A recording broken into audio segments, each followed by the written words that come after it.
A partir de agora, o quadro Microfonia aqui no Jornal Gazeta da Paraíba, onde exibiremos a partir de agora a entrevista concedida por Elizabeth, ela que é professora de História e falará conosco com relação ao incêndio do Museu Nacional. Quem conduziu a entrevista foi a nossa companheira Magnólia Calegário. E você confere agora.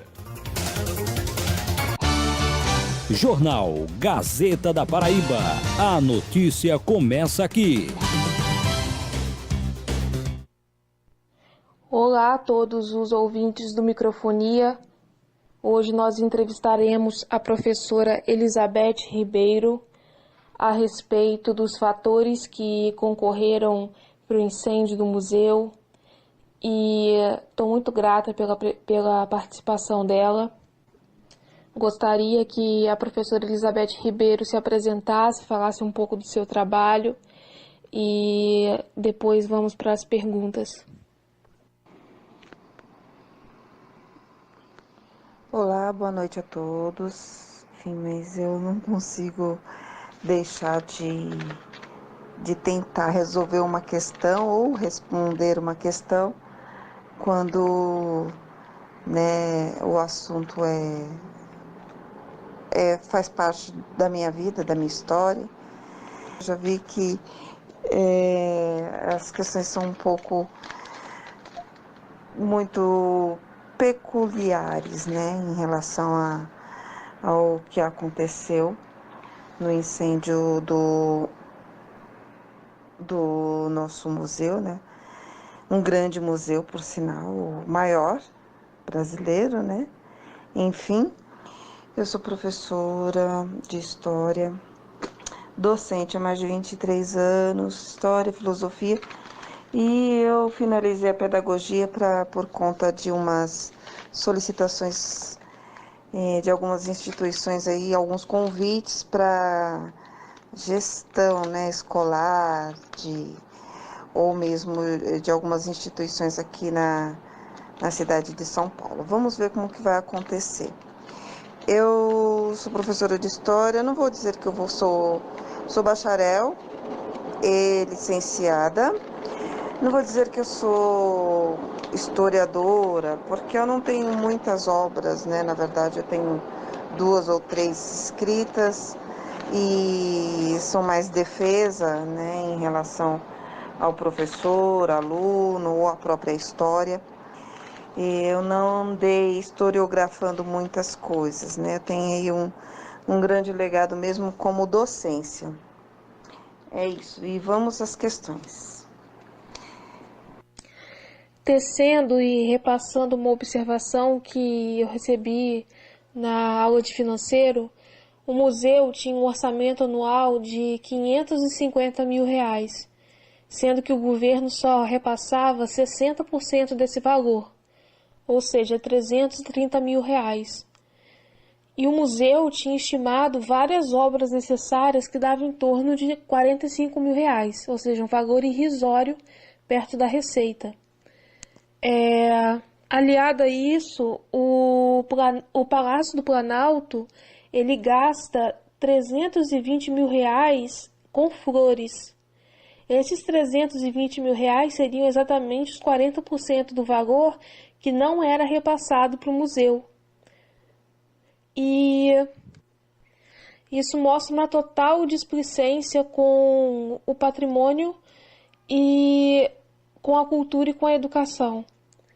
Eu queria saber se você sabe de mais casos como esse, em que a receita ela não é passada corretamente ou que há uma displicência com museus, galerias, escolas e outros lugares destinados à cultura e educação. Em relação ao museu, a gente sabe que esse incêndio ele ocorreu, o pouco que se sabe, que não ficou claro onde apareceu, onde aconteceu esse foco, onde começou o incêndio naquela noite. O que sabemos é que houve uma grande negligência, né? E que um museu com uma história, né, um palácio com 200 anos de construção, ele foi destruído por conta da estrutura, né? Eu vou falar um pouco dessa estrutura e foi o que ajudou, né, de forma assim a se propagar o incêndio, o fogo. A estrutura, a maioria da parte da arquitetura foi construída com madeira e, como se não bastasse, né, o próprio material dos acervos, eles são inflamáveis, né, papéis, cera, enfim, tudo isso colaborou para que ele se propagasse com mais velocidade. E aí a gente vai falando um pouco das negligências aí que colaboraram para que isso acontecesse, destruindo grande parte, né, desses 20 milhões de acervos que tínhamos. Né? Algumas coisas foram salvas, mas pouca coisa, né? Entre eles objetos de arte, fósseis, múmias, artefatos indígenas e uma grande coleção rara de livros, né?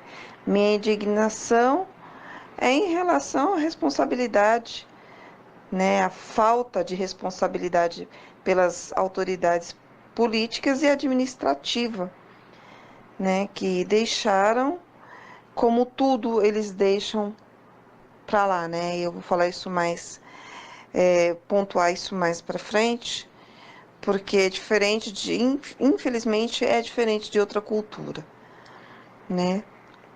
Então, a gente sabe que o que mais me espanta é que numa área como aquela só haviam o quê? 4 vigias, né? 4 seguranças, e que não havia nenhum tipo de sistema, né? Alarme de foco de fumaça, de alarme de incêndio, não havia nenhuma forma de monitoramento, né? Como câmeras com sistema de CFTV, os hidrantes estavam vencidos, o próprio reservatório de água ele era insuficiente, né, para combater o incêndio. Isso é uma coisa assim que não pode acontecer em nenhum local, em nenhuma instituição, nenhum tipo de prédio, não só que abriga abriga informações culturais, como os museus, mas eu estou falando num todo, né? Um pronto-socorro, um hospital, mesmo os prédios que a gente conhece, os domiciliares, as residências, né, de apartamentos. Eu moro em apartamento, eu sei como que é isso. E então eu considero, enfatizo sim, que houve uma grande negligência, total descaso em relação a isso, né?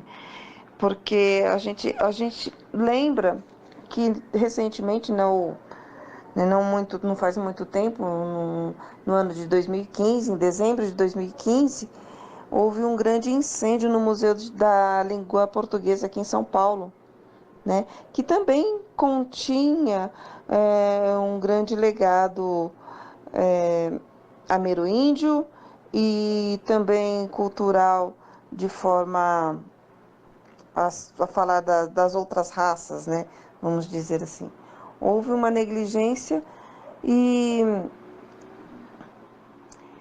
eu posso falar de modo geral que o descaso não é só com a cultura, não é só com os museus.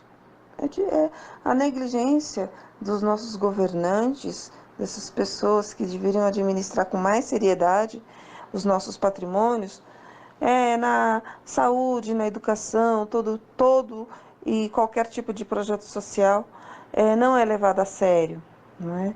Então, é igual assim, gasta-se o dinheiro com flores, né, em ornamentos. Não que isso, também gosto de flores, né? Mas assim, é claro que esse dinheiro não foi tudo em flores, até porque a gente sabe, né, a gente tem uma fauna e uma flora muito rica, né? Então, assim, essas coisas não devem ser caras aqui no nosso país. Em contrapartida, a gente sabe também que havia um projeto, né, foi cogitada a ideia de se levantar, né, 21 milhões. Eu não tenho, não tenho ciência desses 45 milhões, eles gastam lá, né, para esses ornamentos em flores, mas assim, o que era necessário desprender para a reforma e preservação do museu foram 21 milhões, né, era 21 milhões que seria liberado pelo BNDES, que por sua vez também deixou, né, como tudo é deixado para lá nesse país, qualquer assunto importante não se resolve por conta das mais variadas burocracias que tem que obedecer, né? Tem que seguir. Então, esse dinheiro ele seria liberado ou será liberado, agora é tarde demais, após as eleições que vão se realizar agora nesse final de semana, né? No próximo domingo, aí no dia 7 de outubro. Enfim, não tenho que falar mais sobre isso porque o descaso ele é geral, né? Eu digo que não recebemos atenção como povo, como brasileiros. É isso. Eu queria que você comentasse o que você achou do posicionamento do IPHAN a respeito da tragédia com o museu.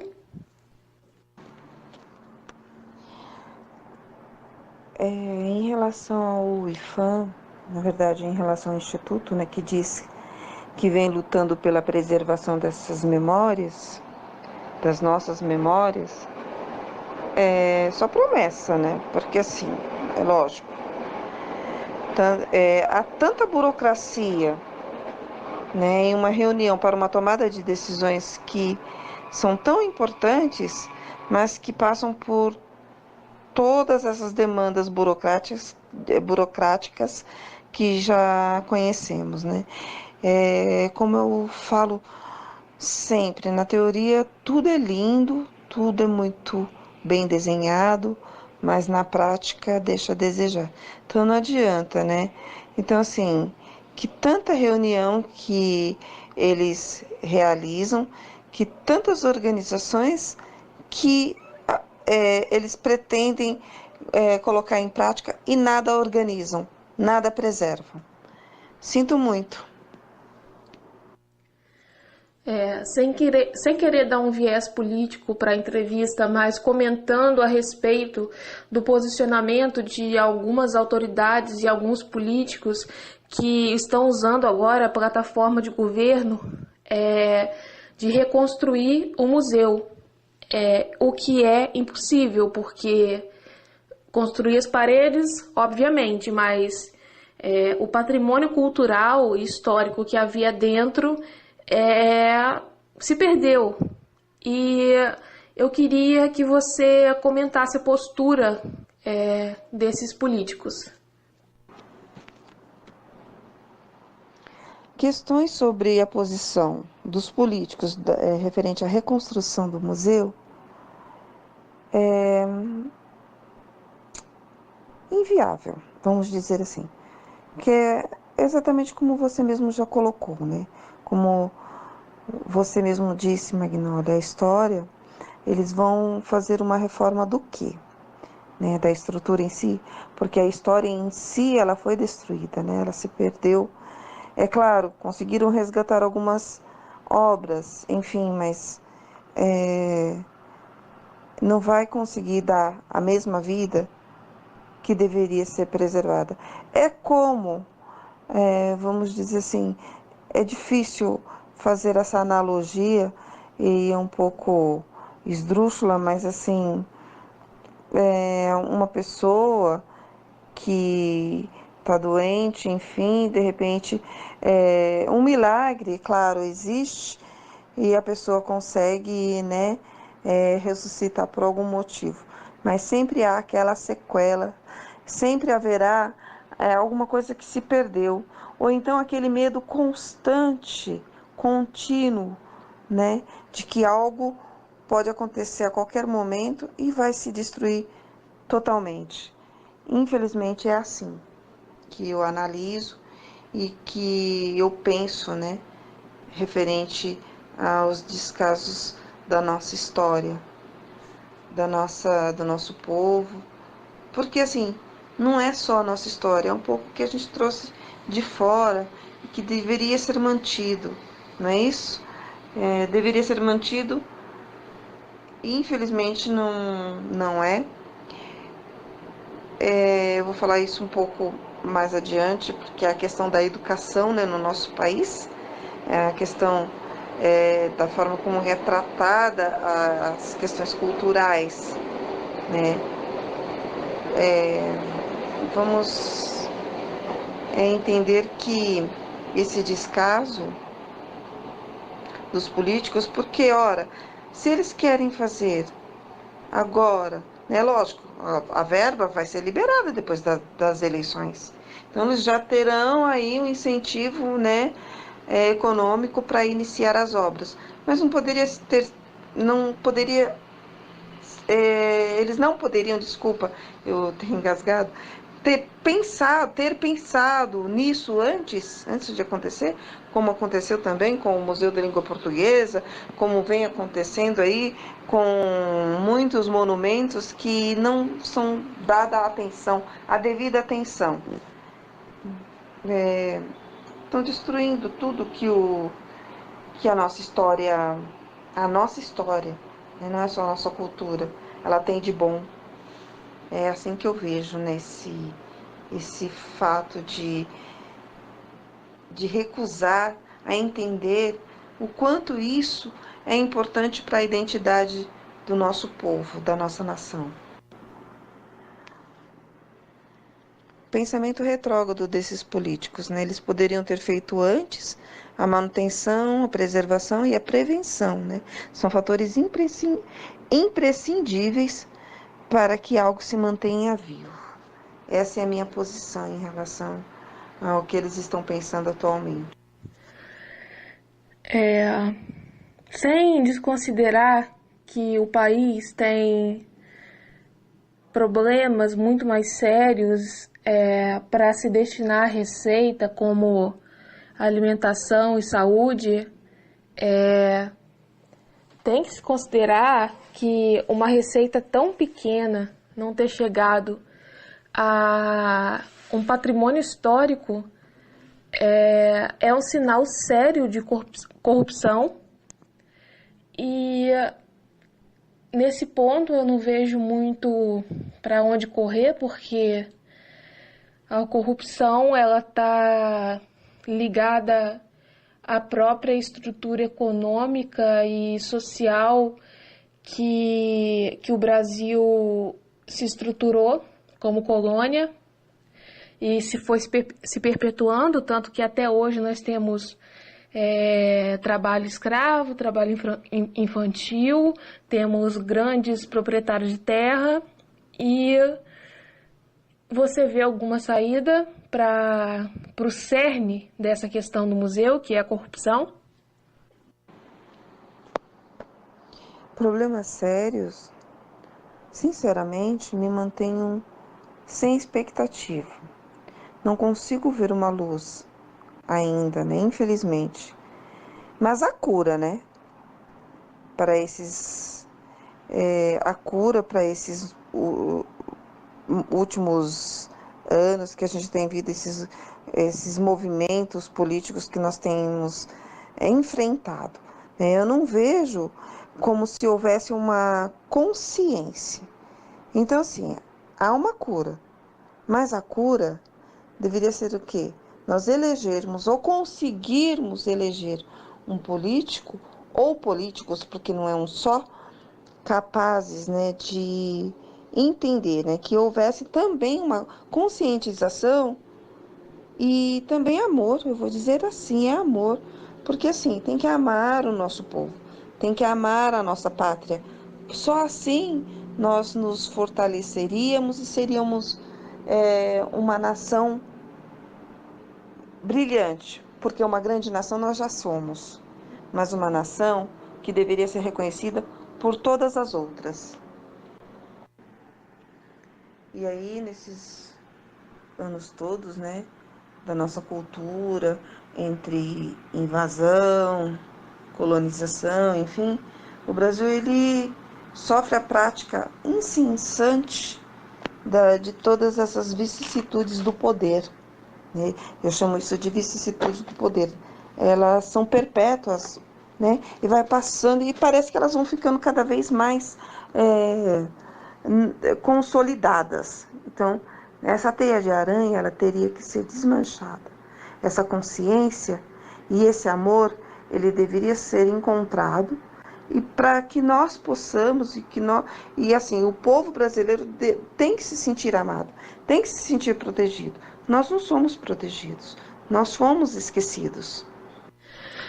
Eu participei de um programa de extensão no Baixo Amazonas durante 21 dias, em que eu tive contato com membros da cultura indígena e da cultura quilombola. E é extremamente discrepante o tratamento com que aqueles povos davam à cultura e o tratamento que nós, que não somos indígenas nem quilombolas, damos à cultura. Parece que a cultura para os povos é uma forma de identidade, é uma forma sagrada de identidade. Enquanto para nós a cultura é como algo secundário, algo não tão importante, tanto é que nós não aprendemos a nossa cultura, nós aprendemos a cultura dos outros. Grande parte da nossa cultura, várias etnias, várias aldeias, nós não conhecemos. Uma infinidade de lendas indígenas africanas, a história africana dos povos africanos, a história dos indígenas, tudo isso é posto na nossa educação como no segundo plano. Você, como militante indígena e militante de outras minorias, por que você acha que há essa discrepância no cuidado com a cultura entre os povos indígenas e quilombolas e o povo não indígena e não quilombola? E já engatando na última pergunta, você acha que esse tratamento que nós damos à cultura, não valorizando a nossa cultura, mas sim uma cultura estrangeira, tem a ver com esse maltratamento que nós damos aos nossos museus e ao nosso patrimônio histórico? Me diz a sua opinião sobre essas duas perguntas. Olha, em relação aos nossos índios, ou mesmo os negros, enfim, é uma coisa assim, vou falar para você, Magnólia, é um assunto que eu adoro. Não que eu seja uma militante ativa, como você mesmo menciona, mas eu preservo sim a cultura, eu preservo sim a identidade, gosto de resgatar. Eu deveria ser um pouco mais incisiva nesses assuntos, mas é porque o tempo também, né, se você não tem um tempo apropriado para se dedicar a essa ação, também não adianta.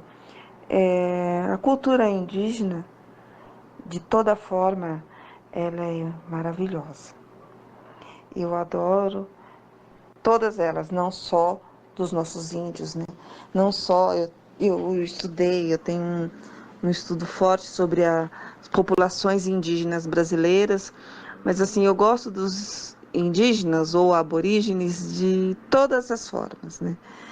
Entre os pachucos, os piupiutins, os maias, os incas, os silques, astecas, não importa qual seja. E essa questão da identidade, ela é muito forte entre eles, né?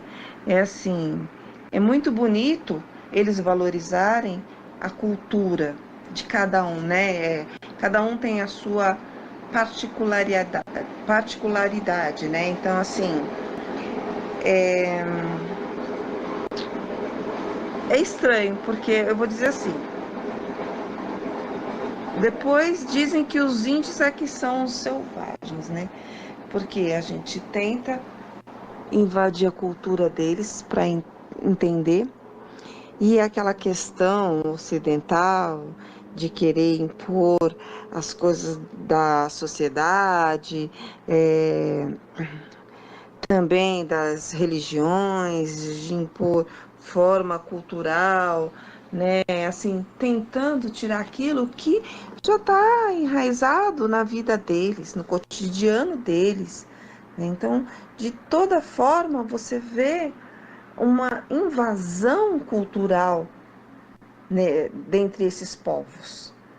E, lamentavelmente, como você mesmo disse, é muito pobre, né, os ensinamentos que a gente tem em relação aos nossos índios, aos negros, né? Nós temos historiadores muito bons brasileiros, tivemos e temos ainda, né? Nós temos um historiador maravilhoso, o Joaquim.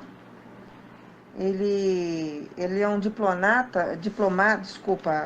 ele é um diplomata, né, atuante nas organizações, trabalha em Brasília, e ele escreveu, né, sobre as populações africanas. Ele tem um livro maravilhoso, eu não me recordo agora, e depois eu vou tentar lembrar onde que está esse livro. Eu tenho ele, claro que eu estudei ele, né, muito. E é isso, a questão da identidade de um povo, ela é muito forte, né? E assim, a gente tem identidade? A gente tem identidade. E a nossa identidade, ela é mista, né? Ela tem toda, a gente já sabe tudo isso, a gente também estuda numa escola, a gente tem entendimento de que a nossa raça, ela é muito misturada, né? Ela não é homogênea, mas ela além de ser mista, ela é mística também, porque ela se apoderou de um pouquinho de cada cultura, de cada povo, né? Tanto ocidental como dos nossos índios, europeus, enfim. E o que eu não concordo é, infelizmente, essa questão do homem tentar se introduzir dentro de uma tribo indígena e tentar colocar os nossos valores na questão da organização social, política, econômica, não importa como, dentro dessa tribo, digamos assim. Isso não pode acontecer, tem que respeitar. É a mesma questão, né, que a gente passa continuamente aí, o povo, nós passamos por isso, com a nossa identidade, né? A pessoa vem e fala de um político, ou então fala de uma igreja, porque aquela igreja é melhor que a dele, é só que a dele que salva, ou isso, aquilo. Não, não é isso. A gente precisa... O homem, ele precisa aprender a ser humano. É isso. E respeitar o próximo dessa forma. É isso que eu penso, né?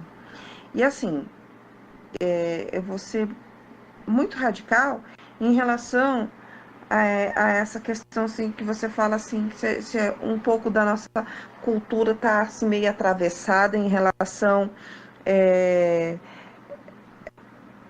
a esse descaso que os nossos políticos, né que têm dado aí com as nossas instituições memoráveis, né, os nossos museus, vamos dizer assim. Porque na cultura ocidental, os museus, eles são muito protegidos. E eles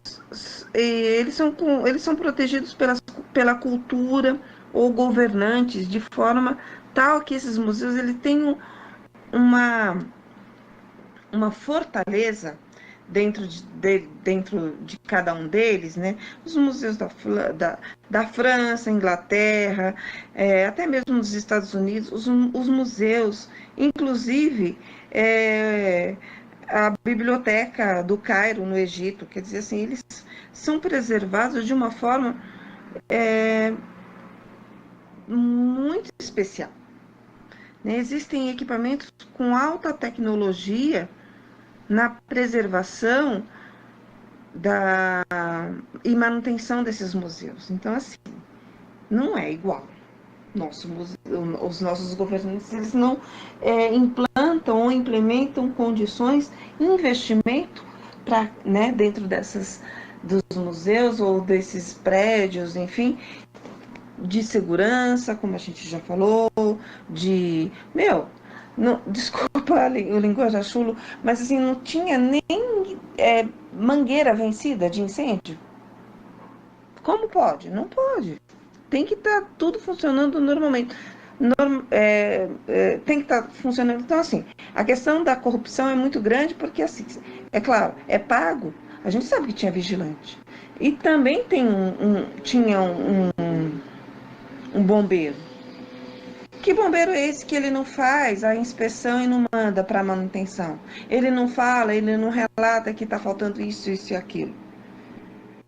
Então, assim, eu não concordo quando você tenta comparar, né, a ideologia dos nossos governantes em relação a essa preservação, porque não é isso que acontece nos outros países, né? Mas os principais, os grandes, eles são altamente financiados, eles são altamente equipados e possuem uma manutenção, uma preservação muito forte para que nada de ruim aconteça. É lógico, eventualmente pode acontecer também em algum lugar, né, um desequilíbrio climático, né, que pode destruir, enfim, alguma instituição, algum local destinado à educação e cultura, preservação cultural de um povo. Mas, assim, no nosso país, poxa vida, como pode? Eu não consigo acreditar. Eu fiquei indignada mesmo, saber que hidrante não funciona, mangueira não tem, reservatório é insuficiente, logística para pegar água de outro local era inviável, que foi o que dificultou, além do que, né? Como se não bastasse o próprio fogo, a água também destrói o patrimônio, né? Tudo que é de papel, papelão, as obras de artes assim, mais sensíveis, elas foram prejudicadas pela água também. Então, assim, foi destruído pelo fogo e depois pela água. Então, assim, a manutenção ela tem que haver, a preservação ela tem que haver. Eles não estão pensando nisso, eles não pensaram nisso. Poxa, o Museu da Língua Portuguesa, agora qual será o próximo? Pensem. É lamentável o que aconteceu e... Bom, não sei mais o que eu falo para você, porque se eu for falar ou colocar vários pontos, a gente vai ficar falando a noite inteira, não é isso? Mas é verdade isso que eu estou falando. Grandes museus, outras instituições em outros países, elas são preservadas de forma como a menina dos olhos, né? A história mesmo de uma nação, de um país, né? De um estado-nação, enquanto que aqui, né? É só uma casinha onde se coloca a antiguidade. É isso que os nossos políticos pensam. Lamentavelmente, eu penso desse jeito porque parece que é isso, porque eles não têm essa consciência. Né?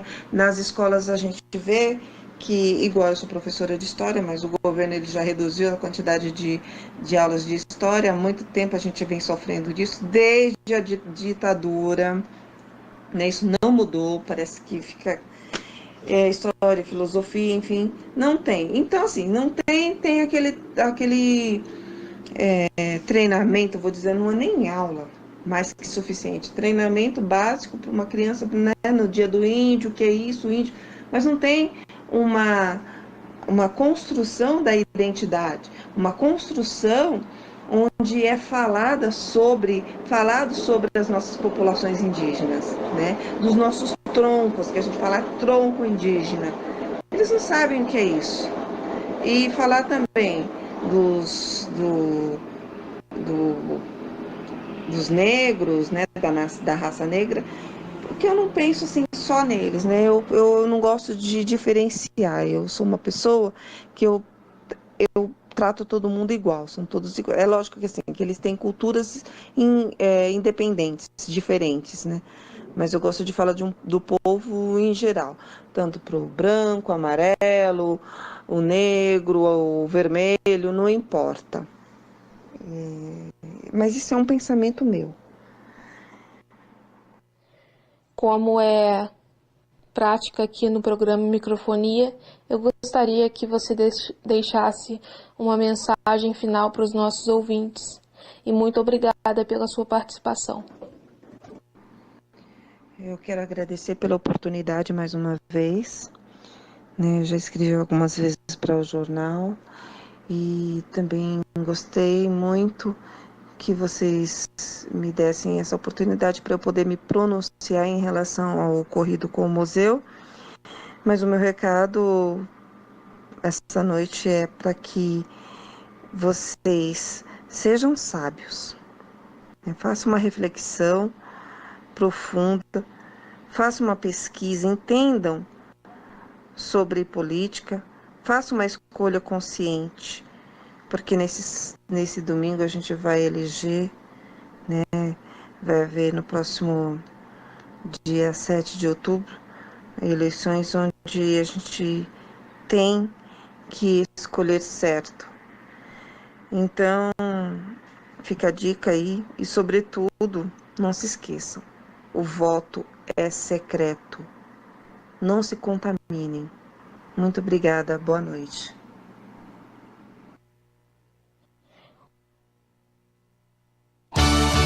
Estamos apresentando Jornal Gazeta da Paraíba.